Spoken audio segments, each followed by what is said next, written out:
You are listening to Algerian Black Pearl. This is Amine from English DZ, the YouTube channel and the Facebook page. Thank you for listening. All right, hello Okay. everyone. Good evening, everyone that is listening to Algerian Black Pearl right now. I am your host, Hannah Alban. Today we have a very special guest. He is a YouTuber and Algerian English teacher, and he made the show English DZ with Mr. Amine. And you've guessed it, it is Mr. Amine. Thank you for joining us today, Mr. Amine. Thank you very much for having me with you. Thank you very much. You're most welcome. So, tell us a little bit more about yourself. Who is Mr. Amine exactly? Okay, so Mr. Amine, or just you can call me just Amine. I'm just a young Algerian man who, loves English a lot. I'm from Algeria. I'm from Boumerdas, exactly the city of Isser. I have studied English at university, and then after graduation, I had the chance to go abroad and to work as an English teacher in Turkey. That's where I gained a lot of experience as a teacher, and I decided to help the Algerian people who are struggling to learn English or didn't find, a start for their desire to learn English. So I decided to make some YouTube videos to help these people, motivate them to learn English, because English is a very important language and everybody knows this, of course. Yeah, like nowadays, English is one of the most commonly used languages, like apart from Chinese. Chinese is mainly in China and Macau and Laos. But like now, English, everyone in the world uses it.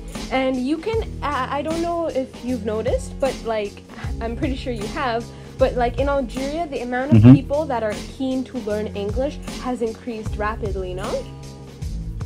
Exactly, yeah, because technology has imposed this, Excuse me, I'm going to try to speak a little bit slowly and to use kind of basic English to allow those who are following my page to understand, okay? All right, go ahead. As I said, technology allowed,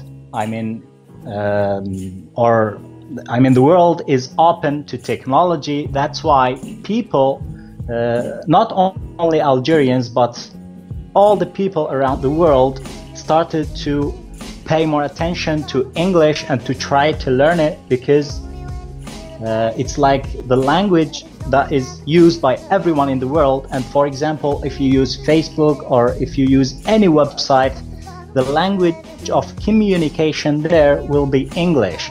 In some websites, maybe you can find 2 or 3 languages, but English is everywhere. So if you learn English, you can talk to anyone in the world, and you can read anything, and you can play any game, you can do a lot of things. That's why, without talking about work and studies, this is something else.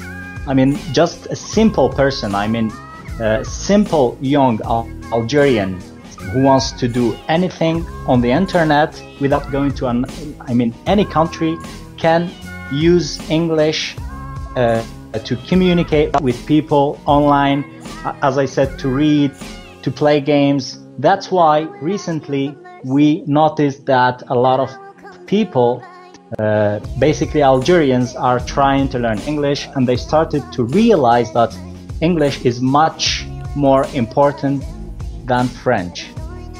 Yeah. Oh, so you think that like someday English will overtake French in because nowadays there are many people who speak French, but do you think that someday English will take the French's place in the Algerian linguistic scene?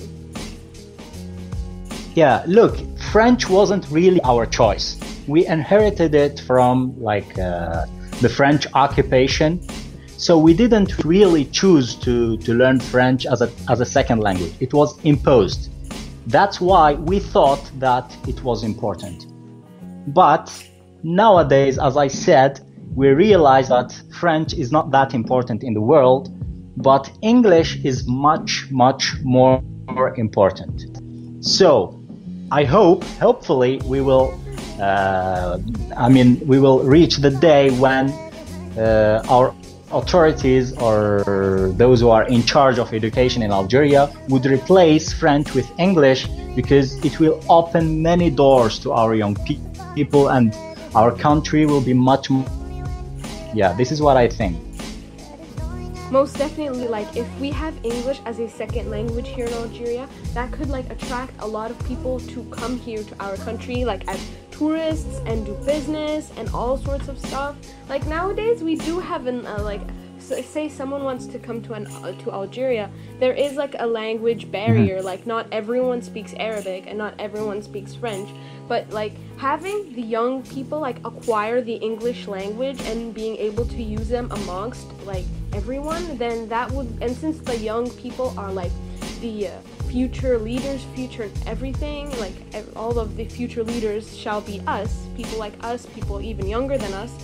And yeah, so English can open, as you said, many doors for us.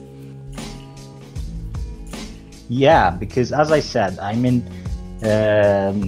knowing English will give our country many chances that cannot have them now, because tourists will come, foreign investors will come, and people will not face difficulties to talk to foreigners, so that foreigners will feel like more welcome and safer and more relaxed. For example, look at my experience here in Turkey. One of my biggest problems at the beginning was the language. I couldn't speak Turkish at the beginning. I wasn't able to speak Turkish, so I didn't really feel comfortable here till I learned Turkish. So the language is very, very important for someone who wants to go abroad, either for tourism or for work. So as you said, language might be something that prevents tourists from coming to Algeria, because they know that they will face difficulties in order to communicate with the locals.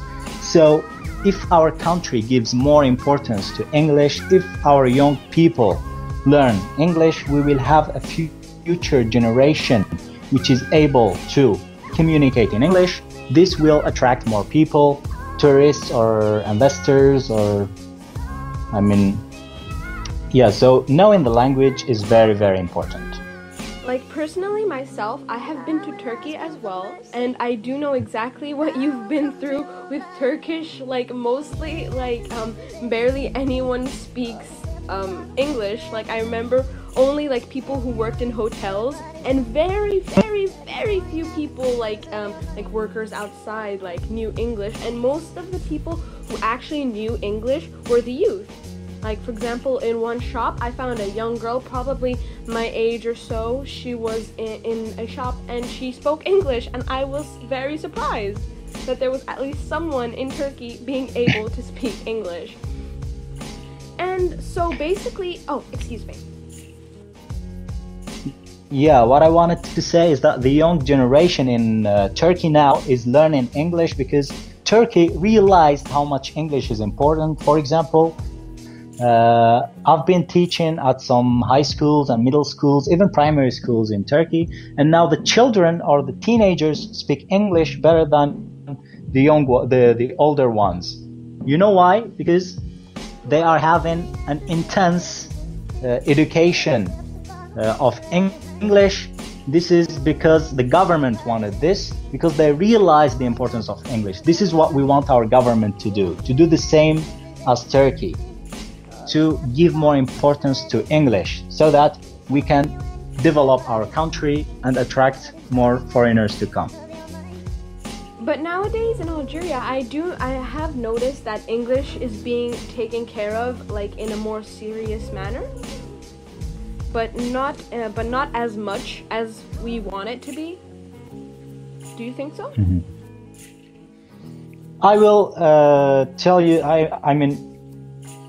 I know what you mean, because, for example, if you go to some countries where English is really given importance, for example, let's say Greece, because I have been to Athens. So I have seen that people there really speak English. I mean, the young ones, the old ones. I mean, they are just able to speak English. If you go to a restaurant and you speak in English, they just reply to you and they understand you. And if you ask anyone in the street about something, they reply to you. This is what we mean by giving importance to a language. And there is another, hint about it. For example, if you look at the streets, you find signs written in English, so that when a foreigner comes, he can just get to wherever he wants just by looking at the signs. But if you look, for example, at the signs that are in our country, they are all in Arabic and French. There is no English, which is a shame, I guess, because having at least signs in the street in English, this is the least we can do. Don't you agree? Yes, I do agree. But also, we have to remember that Greece is a touristic country, and at this point, Algeria is not a touristic country yet. They're trying to develop that field of tourism, but we're still not like qualified to be a touristic country, I think. I mean, we do have things. We do have like natural artifacts and like the desert and stuff like that, but we do not take proper care of them to the point where it is a touristic country.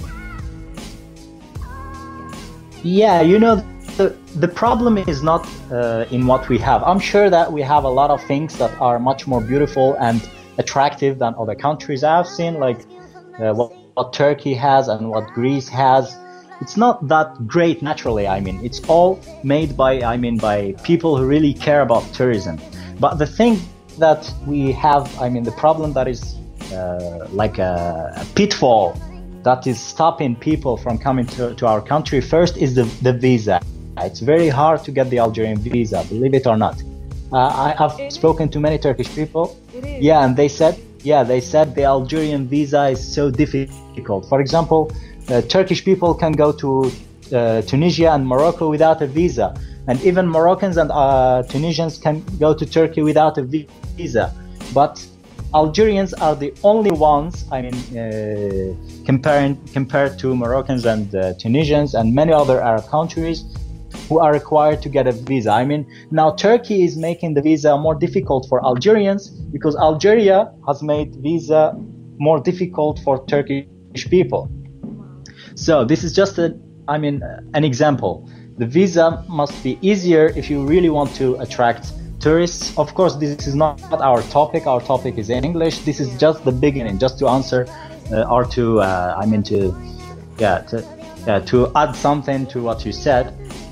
And another thing is we need to take care, of places where tourists will stay. For example, if you check the hotels in Algeria, prices are very expensive, and we don't.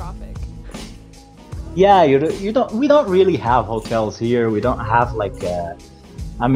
this is very important for a tourist. I can compare the prices here and the services. It's much different. You can get something much cheaper with much better services. Why would I stay in a hotel and pay something like 1 million centime, or I don't know how much is it, 10,000 dinars, right? 10,000 dinars for a night, and you still are not sure whether the hotel is good or not, because for example,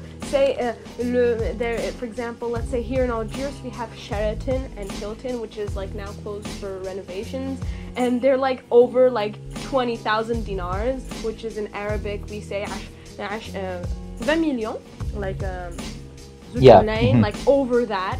And you still go inside. I have friends who've stayed there, and they say it's still dirty and all, and it's very shocking that a hotel at that price, if you for example take that money and go, as you said, to Turkey, you could spend your time in a more beautiful hotel with better commodities and everything, and it's really sad. Yeah, let's not compare with Turkey. Maybe Turkey can be a little bit expensive. Let's compare with Tunisia, because Tunisia is just a neighbor country and a lot of Algerians are going there, and we never asked ourselves why are we losing this amount of tourists for a neighbor country. It's because they find better services with a cheaper price That's why they are going there. So, and I'm sure that in Tunisia, I mean, in most of the hotels, they can speak English. They can communicate with tourists who come from all over the world. Just to go back to our topic, and in Algeria, they need, I mean, even if you go to a hotel, I'm sure that the one who is in reception cannot even speak English. I mean, I've seen a lot of Algerians who are in places where they must speak English and they don't. For example, in the embassy, in the Algerian embassy in Turkey, there were a lot of Turkish people who came to the embassy, and there was an Algerian who knows only Arabic and French. He didn't know Turkish and he didn't know English, which is a shame. I mean, yeah, how comes that you cannot talk to, I mean, the people that you are supposed to receive and take care of? I mean, this is just unbelievable. It is horrible. It really is. Well, I think we have backtracked from our little topic. It was a nice conversation. Yeah. But I'd like to ask you, so basically what inspired you to open your YouTube account and make your little English DZ show? So that is basically... Sorry, can you repeat that, please? I couldn't hear you. Can you repeat it? Yeah. I'm sorry. So basically, what I want to say is that basically what inspired you to open your YouTube channel is to help people who do not have the means to go to a proper school and all that to learn English. Is that true? Or what else has inspired you? Yeah, actually, I had this idea a long time ago. Maybe it was like in 2011 or 2010. I started to have this idea, but that time it was for a TV show. Because I was working in this field, I was an amateur director of movies, and I've worked as an assistant director with some producers. And I started having this idea, but I mean, I was so busy with studies, and there were some problems that we couldn't realize this project, so I just forgot about it. And then I was checking like some websites and some Facebook groups and some YouTube channels about immigrants, and most of them were like saying if we knew English, we would find much better jobs and our life would be much easier. I'm talking about immigrants who are already there, I mean, who are already facing problems because they don't know English. So this is where the inspiration came again, and I said, why not trying to help these people, at least by showing them like daily situations where they can use basic English and just I mean, communicate with the locals. And this is how I started with the first series of English DZ, which is a series which teaches basic conversation, and it's based on conversation. I mean, the daily conversation that people need. This is how I started. And then with time, I started like taking consideration what the people are saying in the comments. They started to ask for different things, and to ask for pronunciation lessons, to ask for comparison between similar words and this kind of stuff. And one day I tried to add some comedy into the videos, and I started to have more views and more subscribers. So this is how I started the channel, and this is how I'm trying to evolve it to allow everyone to understand. Yeah, most definitely. Like before, I mean, like I personally have watched some of your videos, and they were actually pretty funny, and they were very interesting, and like I understood like that you really want people, like normal people, to be able to learn English in a fun and informative manner, and I really respect you for that. That is a very good idea. Yeah, you know, because this is like if you see, if you have a look at how the teachers, I mean, in other countries are teaching English to their students, you would see that what we are doing in Algeria is wrong. I mean, I don't know what the private schools are doing, but let's just have a look at government schools and some of the private schools that I saw. It's just like overdated. I mean, no one is using these methods anymore. I tried to add something new that has never been done in Algeria, which is to teach people indirectly. What do I mean by indirectly? For example, he thinks that he's just watching something for fun or just for comedy, but he's learning unconsciously.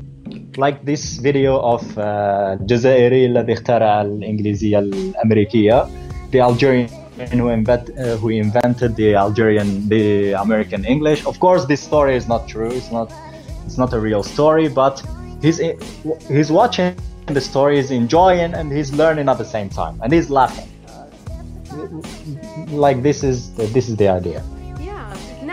Now most of the time, like, people like use like a strict force to try to teach people. Like, this has been happening for many years, and it's very outdated, as you said.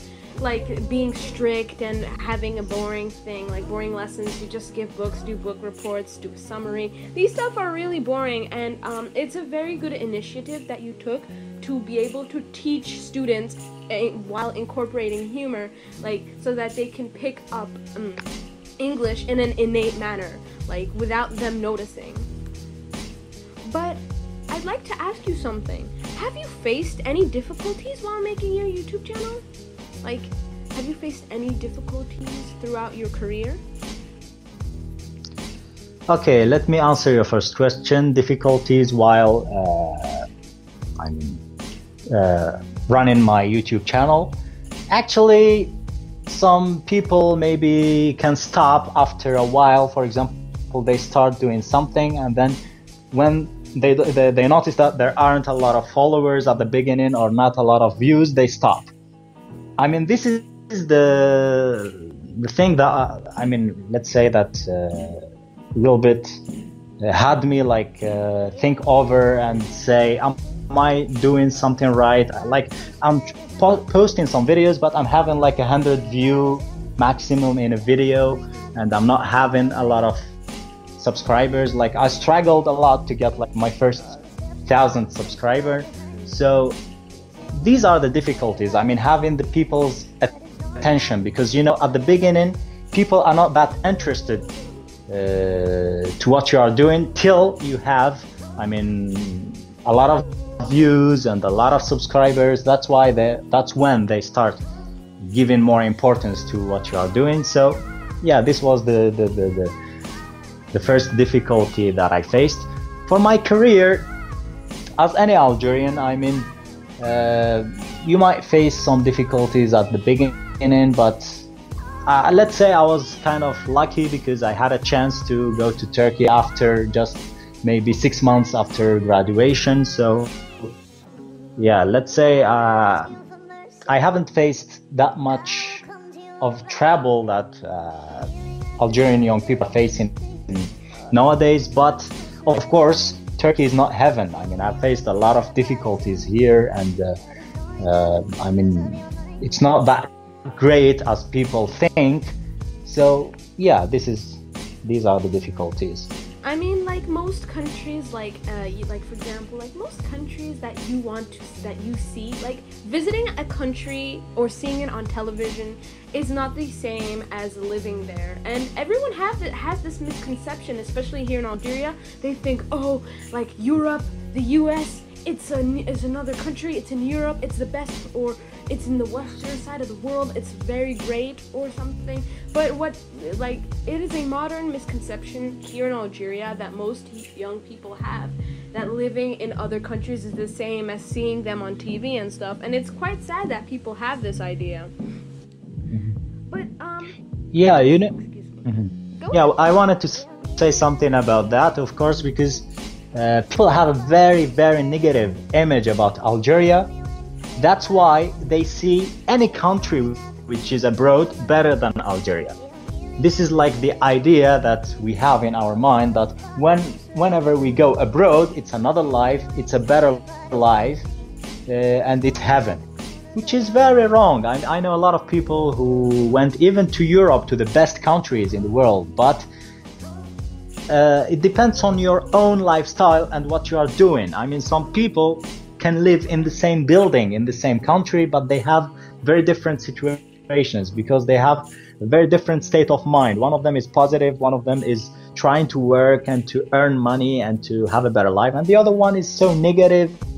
He's only sleeping and spending most of his time on Facebook, and he's just saying, oh, Algeria is like a horrible country, there are no opportunities here, and it's so corrupted, and blah blah. So that, I mean, these are just excuses not to do anything. I mean, you have first to try to do something, and then if you don't succeed, try to look for another country or another place. This is your right, because no one is stopping you. You are not a tree. Just go and explore your chances. I mean, everybody has a different way of living, and maybe you can find what you couldn't find in Algeria in another country. So just do the first step. That's what I'm saying. All right. And well, we have someone. He would like to ask you if you have ever planned to make a digital program or an application for learning English, like say a phone application or a computer game or something like this, to be able to teach English, a game or something or an app that will teach English to Algerian students. Have you ever thought of that? Of course, I have a lot of ideas in my mind, but I'm not an expert in the technical field, so I don't know if my ideas can be realized or not. I mean, all of these things are thought for the future. I mean, now I'm just trying to focus on this channel because I mean, my goal now is to have 100,000 subscribers, and I mean, after that I can start thinking of doing other things. I have, as I said, I have a lot of ideas, but I need to I mean, people who are experts in different fields to see if my ideas are, I mean, realizable or not. That's it. We do hope you achieve your goal of getting 100,000 subs, and we support you. And we have a student, a fellow English student who is in third year, and he wants to ask you the differences of teaching between primary, middle school, and high school. Like teaching English between these three. Yeah, of course. Look, with children, you have to make your lessons much more fun. Not like simple lessons with like a book, and it has to be based on games, you know? You have to make them play games all the time and learn subconsciously. That's what I was saying.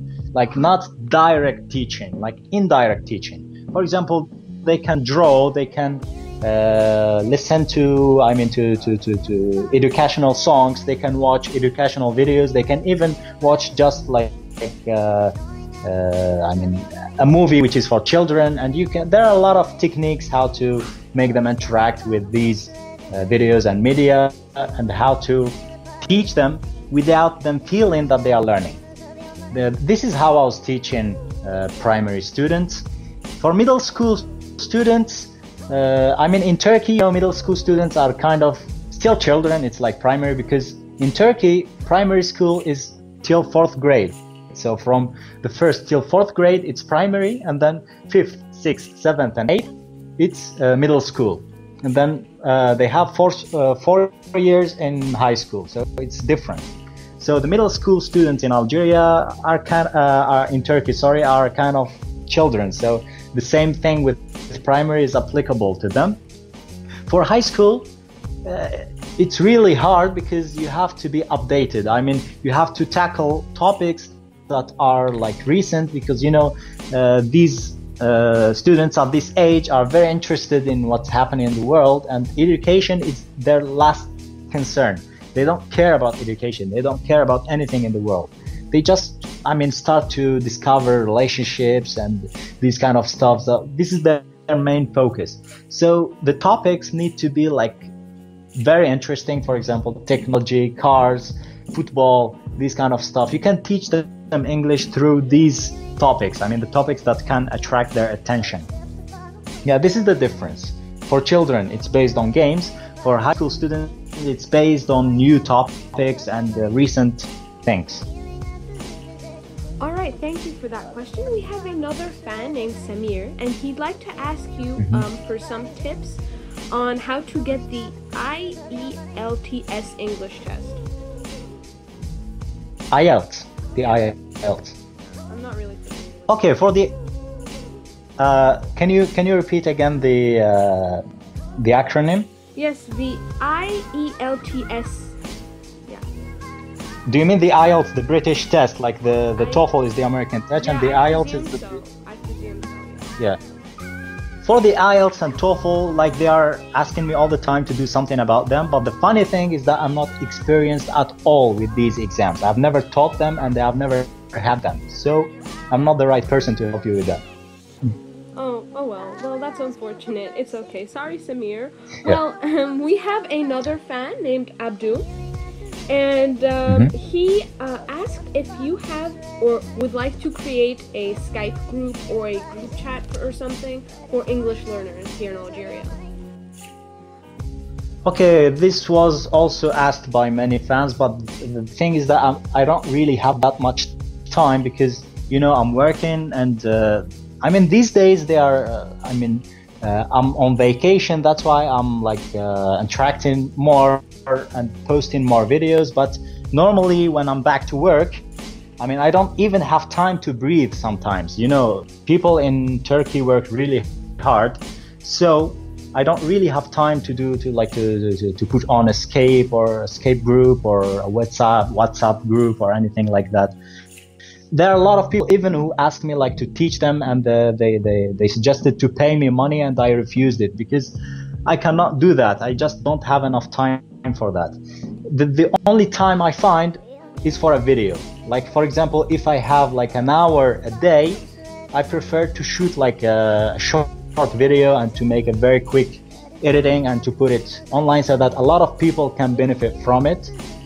It's better than just joining like a Skype group and to help like 10 or 20 people, because the video helps generations. For example, it's not only for now, it can last there for like 5-6 years. Like people now can learn and people next year can learn, after 2 years can learn. That's why I'm focusing on YouTube. YouTube is a platform that allows the videos to grow and to be reachable by anyone in the world, and the more they grow, the more they have like more viewers and the more they benefit the other people. So this is why I'm focusing on YouTube, because YouTube, my aim is to create like a library for videos for Algerians, so that whenever they want to check any topic, they can just go there and search about it and they can find a video about it. This is my aim. I think it's much better. Don't you agree? Yes, I do agree. Like nowadays on YouTube, you can find like videos that are over 10 years old. And like, for example, like I could go on YouTube right now and watch a movie from the 1920s. And like, I'm sure like videos such as yours, which are still new, would still remain there over like many years, as you said, generations. I'm sure like say in like 20 years, if YouTube has not become anything like obsolete or something, I'm sure anyone that would go on would find your videos there and be able to use them for reference. And I'm pretty sure right now there are people who use them for reference. Yeah, which makes me really happy, you know, because like there are a lot of, I mean, I read the comments. I most of the time read the comments. For example, some parents are telling me we are teaching our children based on what you say on your videos, and some people who really even, I mean, live in the USA or in the UK, they are telling me that we are showing your videos to our children so that they can improve their English, and at the same time can get familiar, they can be familiar with the Algerian dialect, because you know it's really hard to make your kid acquire the Algerian dialect when he lives abroad. So it's for them, it's like two birds with a rock or with a stone. Yeah. Not a rock, of course. Yeah. The rock is too big. Rock is just it would hurt the bird that much, and I think that, I think that is a very good idea to be able it's like reverse teaching. Like I think that is a very clever thing from the parents. And well, I have a fan asking me, why did you choose Turkey out of all places? Actually, I didn't choose Turkey. Turkey chose me. I'll tell you how. It was like I don't want to go through all the details because it was a long story, but I was picked from Algeria and taken to Turkey. I didn't go to Turkey by myself. I was picked from Turkey and taken. I mean, they paid for everything, for the flight ticket, for the accommodation. This is how I started. It was like I wasn't even thinking to go to Turkey. Like Turkey was like my last concern. But it's just a chance that came to me. Everything was paid for, so I said, why not? I'm gonna just take it. If I like it, I'll stay. If I don't like it, I'll just work there for a year and come back. So this is how I went to Turkey. I just went there and I started teaching and I liked it, so I just decided like to live there. And for me, Turkey is not like a place where I want to stay forever. It's just like a period of time where I want to it's like tourism for me, you know, and gaining more experience. I just want to gain more experience. The proof is that I didn't work at the same school for more than a year. I always change places, change schools. So to to gain more experience with different ages, and I even changed cities. For example, I worked in a different city in Konya, and then I worked in Istanbul, and then I'm moving out of Istanbul. So it's just like moving around and discovering new things. This is what matters for me, not living in Turkey. I mean, I don't like living in Turkey that much, you know. Where do you want to go next? I don't know. It's like I've never. If you ask me like 5 years ago, where will you be in the next 5 years or after 5 years, I would never have told you I'll be in Turkey.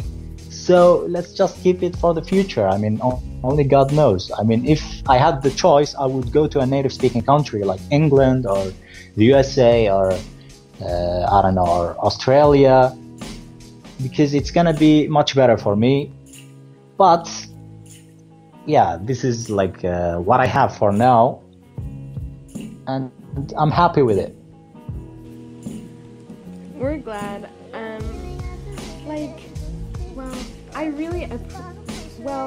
I'd like to tell everyone that is listening to us right now to subscribe to Mr. Amine's YouTube channel. It is called English DZ, am I correct? Yes, it's called English DZ. The YouTube channel is called English DZ, and the Facebook page is called English DZ with Mr. Amine. Please do make sure to like his page and to subscribe to his YouTube channel. I have done so myself. And I'd like to ask you a little question. What do you think about Algerian Black Pearl, Mr. Amine?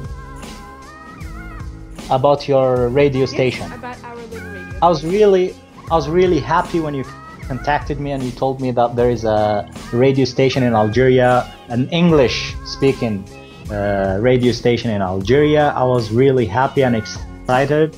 So I really want to congratulate you guys for the work that you are doing. I didn't have the chance to listen to the radio because unfortunately it's not working here in Turkey. I tried to listen to it, but I couldn't.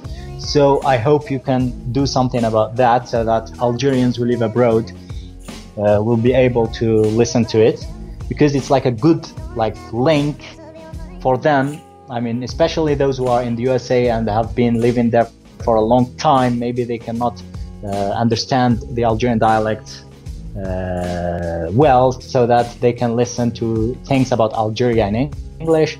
So I hope you can do something about it. And as I said, I wish you best of luck, and I hope your radio will go and have more audience. All the best, guys. Thank you very much. You're most welcome. Thank you as well. And I'd like to tell you something about us. The problem why Radionomy, like our radio show, could not be heard in Turkey, it's because like there's a problem. Like there's like geo barriers. Like it's basically like these countries do not allow like radionomy to air there, and it's really unfortunate. But for example, radionomy could be aired in countries such as the US, France, but there are just like many countries in Asia especially that do not allow radionomy, and it's really unfortunate. But maybe after some time, maybe we could find another platform to like present our radio show on, and like one that is accessible all over the world. We are still trying to look for Yeah, that. I hope you can have like your own website where you can create your own platform and like to broadcast everywhere. I wish you can reach this stage because you really deserve it. Thank you so much. You're welcome. Well, Mr. Amine, before we wrap this up, do you have any dedication messages to tell anyone? Like, do you want to say hello to someone? I just want to say hello to all the people who are following my YouTube channel and my page. I wish they are learning from my videos, or at least they are like helpful for them. And I want just to tell them, keep watching, even though, for example, maybe for a week or two, even if I don't post videos, it doesn't mean that I left you back. It's just because I'm busy or something like that. But inshallah, if God gives me a long life, I'll be always there for them, to help them. And it's my biggest pleasure. That's all what I want to say. And thank you very much. Thank you very much for joining us today, Mr. Amine. And we were very happy to have you, and it was such a pleasure to be able to talk to you. I feel very, very happy, and I'm sure everyone in the team is feeling very happy as well. And thank you for joining us. Thank you very much. I'm happy too because of this opportunity. I would like to thank you very much, and the pleasure is really mutual. And I wish you best of luck, guys. You are the best. Keep doing the good job.